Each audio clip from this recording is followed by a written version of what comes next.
vous accueillez Henri Verneuil et que moi j'ai énormément de plaisir de recevoir ici, dans cet endroit, dans cet institut qu'on a créé aussi pour des cinéastes comme lui qui ont fait partie de l'histoire du cinéma et à qui il est bon de rendre hommage et de ne pas attendre, de ne pas se lamenter, parce que je pense que Henri Verneuil a apporté plein de joie à plein de gens dans les tas de films et que c'est ça, il faut qu'on le remercie pour ça maintenant.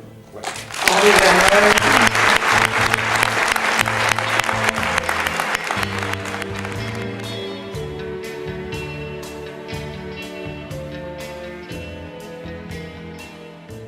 Henri Verneuil, considéré comme le réalisateur le plus américain des Français, de son vrai nom Akod Malakian, d'origine arménienne, est né de la sainte année du 15 octobre 1920 en Turquie. Et ce n'est que dès l'âge de 4 ans que sa vie va bousculer en quittant sa terre natale avec sa famille pour aller immigrer en France, à Marseille, pour fuir le génocide arménien perpétré par les Turcs. Mais qu'est-ce donc que ce génocide ? C'est un massacre exécuté par l'Empire ottoman qui a tué un nombre incalculable d'Arméniens pendant la Première Guerre mondiale. Et aujourd'hui encore, ils ne reconnaissent toujours pas ce crime contre l'humanité, malgré plus d'1 million d'Arméniens morts. Et ce qui est triste, c'est que ce peuple est de nouveau dans la tourmente récemment, avec son pays voisin qui tente de refaire une extermination. Henri, on serait malade de voir ça. Mais bref, essayons de revenir sur la vie de ce réalisateur hors norme. Bien qu'il ait vécu longtemps en France, il n'a jamais oublié ses origines. Il aura même proposé un livre sur son enfance, ainsi que 2 films qu'on peut dire intimistes et testamentaires, pour ne jamais oublier son passé et celui de ses parents. Il y gardera une grande discipline à la tâche et un respect des travailleurs. Un respect de ces hommes sans importance. Donc, durant son enfance, il connut de très grandes difficultés d'intégration et de pauvreté. J'ai évité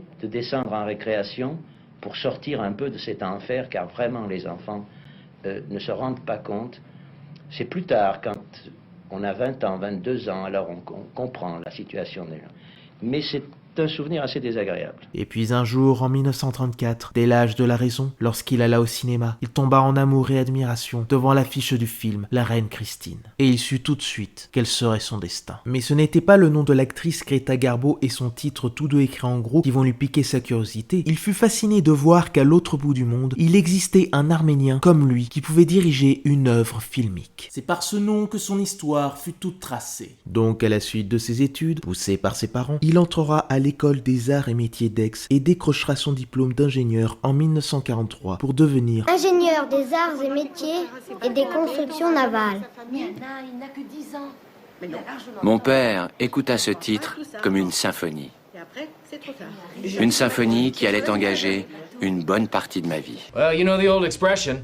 Nope. Oui, bon, comme vous le savez, les choses se sont passées autrement. C'était surtout pour ne pas annoncer tout de suite la nouvelle à ses parents de son rêve de travailler pour le cinéma, de peur qu'on lui en empêche, de peur de les décevoir. Pourtant, ses études de mécanicien lui auront quand même permis à être méticuleux sur les plans qu'il proposera, tel un grand technicien qu'il sera. Donc après ce brevet, il pourra pleinement commencer sa carrière de cinéaste, où il se penchera d'abord sur la presse cinéma. Assez ironique quand tu sais que les médias et les critiques spécialisés l'ont très souvent étriqué sur chacun de ses films. C'est d'ailleurs là qu'il trouvera son pseudonyme Henri Verneuil pour le cacher à ses parents, mais aussi parce que son nom ne faisait pas assez français. Donc c'est en voyant une affiche qui mentionne la ville de Verneuil, tout simplement, qu'il se nommera ainsi. Oui, il n'y a pas une grande histoire sur les origines de son nom de scène. Puis en 1944, en plus d'avoir une chronique pour une radio de Marseille, il obtiendra le poste de rédacteur en chef pour le journal Horizon. Maintenant, quand j'entends ce nom, j'ai les poils qui s'hérissent. Mais en tout cas, grâce à ce média, il pourra aller plus facilement sur les plateaux de cinéma pour suivre les réalisateurs du moment, comme Duvivier et Carnet, et pour ensuite apprendre toutes les techniques du métier sur la réalisation et les autres usages qui lui permettront de se parfaire dans ce milieu. C'est là qu'on voit qu'il n'a pas fait des études approfondies sur cet art. Il a appris sur le moment et la pratique. Et par son talent et sa passion à décortiquer les films de A à Z, avec ses émissions radio, il se fera très vite remarquer par la région, ainsi que par la star de cette période de reconstruction, Fernandel. Il voit en lui une approche sincère du cinéma pour conter de belles histoires. C'est à ce moment que le chapitre de ses débuts va pouvoir commencer, ainsi que de ses souffrances. Déjà, il faut se rappeler qu'à cette période, Fernandel était le champion du box-office et la vedette star de cette époque. Il était partout, dans les pubs, dans la musique, au cinéma, à la télé, au théâtre. Et même dans votre cuisine. L'huile d'olive Puget. c'est chaud. Et comment? On aurait pu penser que c'était Jean Gabin, mais pour lui, ce ne sera qu'à partir de la moitié des années 50 qu'il retrouvera sa notoriété et son succès d'antan. Donc pour que le plus grand de tous les Marseillais s'intéresse à lui, c'est une aubaine qu'il ne faudra pas gâcher. C'est par cette rencontre amicale que commencera sa carrière dès 1947 avec son court-métrage Escale au soleil, qui présentera toute la beauté de Marseille, narré par Fernandel. Je connaissais un peu Fernandel, je l'avais fait des articles, et je suis allé le voir. Il m'a dit, si je me fais payer, même en vendant son échoppe, ton père, ça suffira pas. Alors peut-être que la meilleure solution, c'est que je te le fasse à l'œil. C'est mon premier contrat, le premier contrat de ma vie, avec un Fernandel qui m'apporte sur le plateau d'argent la possibilité de faire ce court-métrage. Ça a été mon premier. Ça aura un petit succès et ça lui permettra de monter sur Paris pour décrocher son métier d'assistant réal et pouvoir faire des dizaines, voire des vingtaines de courts-métrages et de clips de 1947 à 1951 qui seront diffusés avant les films de la séance. Oui, parce qu'avant que la télévision soit omniprésente, pour pouvoir s'informer, voir des courts-métrages et des clips, tout était au cinéma. Exactement sur cette scène dans Qui veut la peau de Roger Rabbit. Puis l'année 1951 sera un moment important pour lui parce que ce sera le début de sa carrière en tant que réalisateur de films avec La table aux crevets accompagné de Fernandel, et ce sera aussi l'année de la création du Cahier du cinéma, son ultime antagoniste. Tu vois comme sa vie c'est déjà du cinéma. Oui, le Cahier du cinéma avait pour but de s'attaquer à tout ce qui venait du cinéma de papa, ce cinéma qu'il considérait comme non intellectuel et qui était trop proche du peuple. C'est pour ça que par la suite, le cinéma français, par ses avis et le début de la nouvelle vague qui arrivait à petit feu, s'est mis à s'embourgeoiser et à moins se centrer sur les petites villes, les petites personnes, pour ne faire que des films proches du réel et assez souvent proches de Paris, en faisant disparaître un temps le cinéma dit populaire. On va en faire du hachis parmentier de ces mecs, du tartare, des boulettes à couscous. Eh, dis donc, t'exagères pas un peu là? Peut-être, mais un peu quand même. Après, il faut minimiser les choses. Toute la critique n'était pas la norme, mais c'était comme ça. Surtout quand certains ont considéré plus tard qu'ils avaient abusé sur certains films. Moi j'en ai parlé une fois avec François Truffaut, que j'avais rencontré. À l'époque, François écrivait dans les cahiers, mais il écrivait aussi des papiers pour François. Et quand on avait fait Le fruit défendu, il avait écrit « C'est nul ». C'est très nul, c'est très très nul. Alors je lui ai dit, tu sais, peut-être c'était un peu exagéré. Et alors il m'a dit, oui, à l'époque j'étais, je vais vous le dire quand même, un petit con. Pour Verneuil, il n'était pas encore la cible centrale de ces attaques à répétition. Ce sera plutôt à partir des années 60 que ça se corsera. Sinon, revenons à nos moutons à 5 pattes. Vous avez la ref? Et à ses débuts de carrière avec Fernandel. Oui, cette relation Fernandel-Verneuil a été immortalisée sur 8 films pendant la décennie des années 50 qui ont tous été de grands succès. Mais voilà, devant cette relation d'amitié, il y a eu aussi une relation de maître à serviteur où il devait parfois faire un film au plus vite pour la grande star. Rien que pour l'année 1953, ils ont tourné 3 films. Combien? Bien que ce fût quelquefois compliqué au vu des sautes d'humeur de l'acteur, il ne regrettera jamais cette partie de sa vie parce que c'est grâce à Fernandel qu'il a eu une carrière de réalisateur. Et ça, on ne peut pas lui enlever. Je vous dis tout de suite que partout, toute ma vie, je dirais que je dois, et c'est vrai, que je dois mes débuts dans le long métrage à Fernandel. C'est comme ça que ça s'est passé. Même si c'était quelquefois difficile, ils n'ont jamais été en froid. Ce n'était pas comme le conflit entre Fernandel et Pagnol. Longue histoire. Il l'a même invité pour son mariage en tant que témoin avec en plus Jean Gabin. On aimerait avoir ce genre de témoin. Et si on regarde certaines de ses collaborations, ce n'était pas de simple fernandelerie. Il y avait du drame humain assez intéressant où il réussissait à l'emmener vers autre chose que ses farces habituelles. On a beaucoup parlé de fernandelerie, c'est-à-dire des films comiques. Nous n'en avons pas ensemble. La table aux crevets, drame paysan. Le fruit défendu d'après lettre à mon juge de Simenon, drame provincial. Le mouton aux Saint-Pattes, qui est une comédie, mais c'est pas un film comique. Et par cela, il pourra proposer, en plus des Fernandel, d'autres longs métrages bien plus puissants thématiquement et qui seront sa marque de fabrique pour la suite, en commençant par sa passion du cinéma américain, sa manière de présenter du poids sur les plans et les paysages pour comprendre la psychologie du personnage. On a aussi la présentation d'hommes qui sortent de l'ordinaire et qui sont pour le moins humains en se rapprochant des fois du réalisme poétique des années 30. On peut bien sûr parler de la recherche d'un ailleurs et d'une spécificité de mettre une partie de son passé d'immigré. et donc de donner un soupçon oriental. Puis il nous offre des drames d'amour qui arrivent souvent à la destruction de leur être intérieur, et donc en donnant une noirceur de l'être humain. À bien des égards, on dit souvent que son cinéma est un cinéma d'homme, ce qui est ma foi assez vrai sur une partie de sa carrière, mais revoyez certains de ses premiers films et vous trouverez des rôles féminins assez saisissants. Donc, le film de cette période qui montrera une autre aura du cinéaste et arrivera à toucher le public et la critique sera Des gens sans importance. Je vous laisse avec cet article d'un critique qui adore manger des truffes. Ce n'est certes pas un chef-d'œuvre, ni même un grand film, mais une entreprise attachante et probe, où l'absence de certains défauts vaut autant que ses qualités réelles. Le travail d'Henri Verneuil et François Boyer devient beaucoup plus intéressant sitôt qu'ils cessent de nous faire penser à des films existants. La principale nouveauté de ce film, et ce qui le rend supérieur aux bandes récentes de Carnet, Habib, Yves Allégret, est la construction du sujet, très différente des scénarios habituels. Le tempo est romanesque plutôt que théâtral. Le dialogue de François Boyer est très concerté, mais assez juste et, pour tout dire, assez noble, jamais vulgaire. Le ton, à mesure qu'avance le film, se hausse pour devenir assez lyrique dans le dernier tiers, et même, avec plus ou moins de bonheur, poétique. Le travail de Verneuil est soigné, obstiné, laborieux aussi, mais dans le sens favorable du mot. Ce sera l'une des seules fois où il aura l'éloge des journalistes de ce milieu. Il est d'ailleurs passionnant de voir la différence entre ce film et ceux avec Fernandel en un point. Il filme le début de son histoire avec son acteur de dos, ce que le Marseillais ne voulait absolument pas. Il fallait qu'on l'ait de face, point barre. Mais Fernand acceptera plus tard de se faire filmer de dos avec l'apogée de leur relation, La Vache et le Prisonnier. C'est très important parce que là, grâce à leur histoire commune, Verneuil pourra enfin le diriger sans qu'il ne le contredise. Mais c'était un état d'esprit qui fut assez long et que je pense qu'il a dû faire comme ça avec les autres stars. C'est se laisser passer, où on accepte ce que vous dites, il faut le gagner. Et attention, la remarque que vous faites doit tomber pile juste.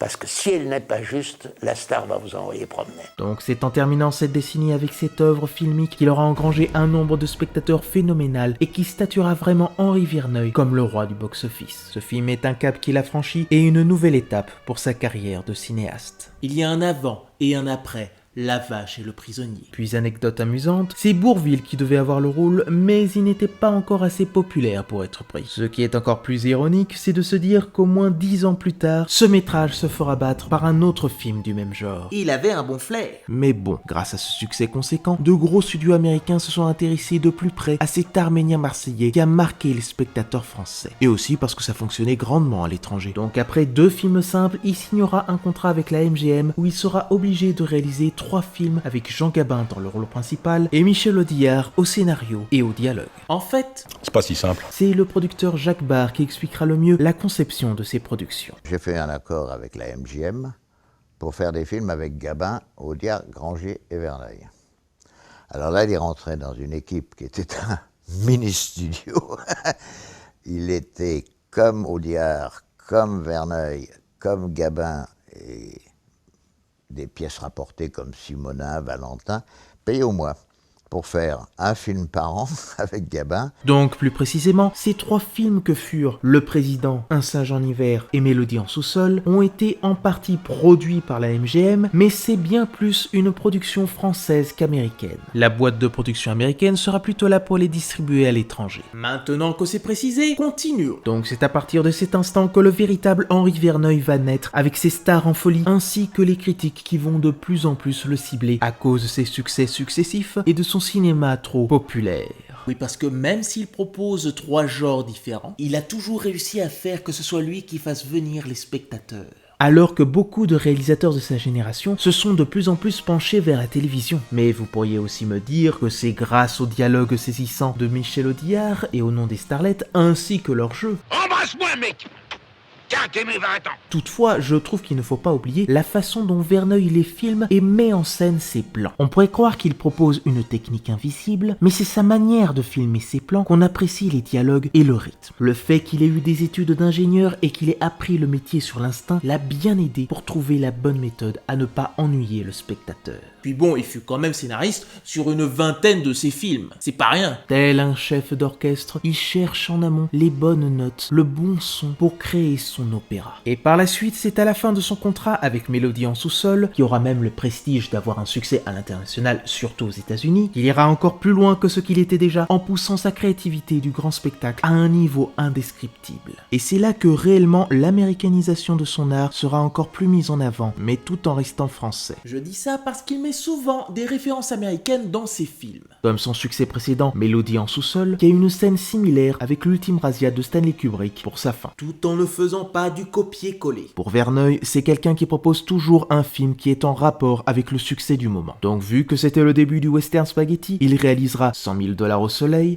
Ah, quel putain de bon film! Ce mec est un génie! Puis lorsque c'était les films grand spectacle à l'américaine sur la Seconde Guerre mondiale, il proposera Weekend à Whitcote. Et si on voit les références, il arrivera toujours à nous mettre des histoires au centre des personnages qui se battront contre vent et marée pour atteindre leur objectif, sauf qu'ils arrivent rarement à gagner contre la vie et ses compromis. Un film américain aurait tout fait pour que le personnage remonte la pente, qu'il vainc l'ennemi et qu'il ait une fin heureuse. Il y en a, mais c'est souvent dû à l'échec du protagoniste. Mais bon, cet amour de l'Amérique et ses succès constants de ses films lui ramèneront beaucoup d'ennemis de la critique, ainsi que ceux venant de la nouvelle vague. Ils ont dû avoir une colère assez noire de voir leur chouchou rejoindre ce clan du divertissement comme Jean-Paul Belmondo. Et puis ça critique beaucoup Verneuil et son amour de l'Amérique, mais j'ai rarement entendu ces mêmes avis sur le cinéma de Jean-Pierre Melville, alors qu'il a de plus en plus appuyé ses références et son amour des films noirs américains. Il a peut-être un aspect autorisant. Ouais. Bah l'argument le plus convaincant. Bref, après cela, l'Arménien fera un break avec la France et partira en Amérique. Ce succès va pousser la MGM à proposer à Henri Verneuil de tourner à Hollywood.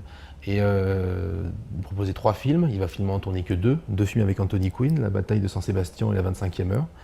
Mais voilà, c'était à l'époque quelque chose d'assez nouveau, quoi, d'un réalisateur français qui fonctionne aux États-Unis et qui vient tourner à Hollywood. Et chose frustrante, il n'existe pas d'édition DVD en France sur ces films américains. Il faut aller en Espagne pour les avoir, et sans sous-titres français.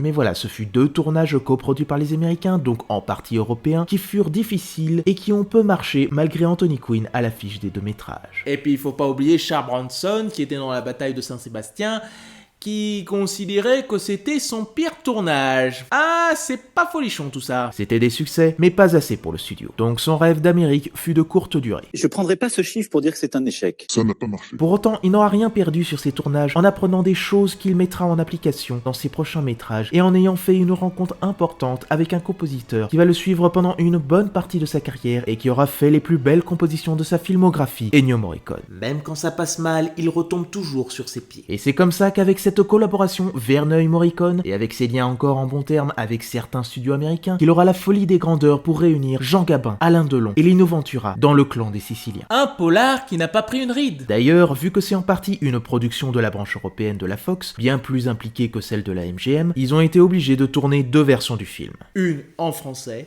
et une autre en anglais. C'était l'une des obligations du studio pour mieux exploiter le filon sur un plus large public. C'est un système qui existait à cette époque. Il y a un certain nombre de films qui se sont tournés comme ça. Moi, j'ai fait, en tant qu'assistant, le ballet de Verneuil que j'ai fait, c'est-à-dire Le Clan et Le Casse. Le Cercle Rouge qui a été tourné comme ça. Je sais Coury a tourné Le Cerveau en double version, etc. Bon, c'était une idée de l'époque. On pensait que ça aiderait la pénétration du cinéma français aux États-Unis. Je crois que ça n'a pas été très concluant. J'imagine la complexité que ça a dû être de convaincre Gabin de parler en anglais sur tout un film. Et encore une fois, ce fut un succès planétaire grâce au casting, à la mise en scène millimétrée et à la musique du film. Et puis pour cette œuvre, son voyage en Amérique lui a permis d'apprendre une méthode pour encore mieux raconter ses histoires avec le tempo. À force de respecter ce tempo, qui est vraiment très particulier en Amérique, où ils sont absolument intransigeants, impitoyables pour le tempo.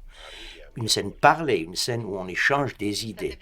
On essaie de trouver le raccourci, et puis encore le raccourci, et puis encore le raccourci, et on finit par 3 gestes, un mouvement et 3 répliques tout d'un coup a donné la même chose. Grâce à ce succès, il offrira à ce film une autre fin d'une époque et le début d'une autre avec l'arrivée des 70s, où son classicisme disparaîtra pour aller sur quelque chose de plus pop, de plus pulp, avec une imagerie très bande dessinée sur le découpage et une désinvolture pour aller des fois sur de l'érotisme sans aller sur du porno. Oui, c'est un sacré paradoxe. Il n'aime pas filmer le sexe, mais par contre, montrer des femmes dénudées et de l'érotisme, il ne s'en prive pas. Hein. Bref, par cela, il variera tout le temps son style avec les changements techniques et la manière de raconter une histoire. Mais comme à son habitude, il variera ses plaisirs avec un film de casse bien plus énergique que Mélodie en sous-sol, un film d'espionnage avec à la fois un casting français et international pour traiter à sa façon de la guerre froide, et enfin un film policier où il assumera pleinement ses inspirations de Dirty Harry à French Connection, tout en gardant une patte purement française. On pourrait croire qu'il continuerait sur cette lancée, mais non, il va vers autre part. Parce qu'avec les critiques toujours acerbes sur lui, et surtout avec Peur sur la ville, il a eu envie de s'attaquer à ces intellectuels qui croient savoir tout sur tout ce qui est bon ou mauvais pour le public.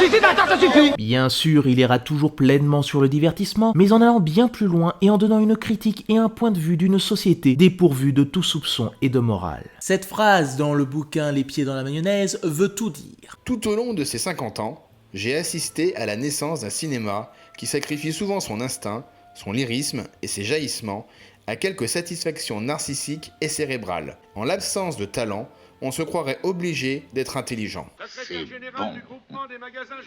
On l'embarrasserait. Je vous ai déjà dit qu'il a commencé dans la critique ciné. Et donc c'est pour, à mon avis, cette raison qu'il débutera une nouvelle partie de sa carrière en allant pleinement sur des thrillers politiques et paranoïaques. Et ça débutera avec Le corps de mon ennemi qui suit un Jean-Paul Belmondo bien plus froid qu'à son habitude, assez proche d'un week-end à Zuidcote, qui recherche réparation contre un microcosme de bourgeois provinciaux qui l'ont mis au tapis. Donc avec Audiard, ils auront fait un métrage qui étrille la haute bourgeoisie avec de nombreux flashbacks tout en gardant un rythme de suspense impeccable. Un film qui pourrait se parfaire dans les débuts de Verneuil. Rien qu'avec ce métrage, il commencera à s'intéresser de plus en plus aux thrillers politiques et aux théories du complot. Et c'est après avoir créé sa société de production V-Film en 1978 qu'il aura pleinement la liberté de ses choix de films pour sa carrière à suivre et qu'il pourra réaliser sa plus grande création où il a mis 10 ans à le faire. Comme idiot. Mais non, comme Icare. J'aurais pu en parler directement, mais il me fallait faire un bref résumé sur ce qu'était Henri Verneuil. Oui, bon, bref résumé, hein. Quand on parle d'un génie du cinéma français, on ne se limite pas sur un bref résumé. Donc est-ce qu'il arrivera à développer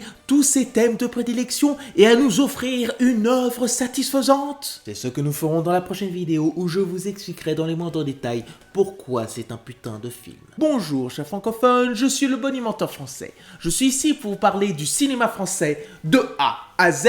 Et musique!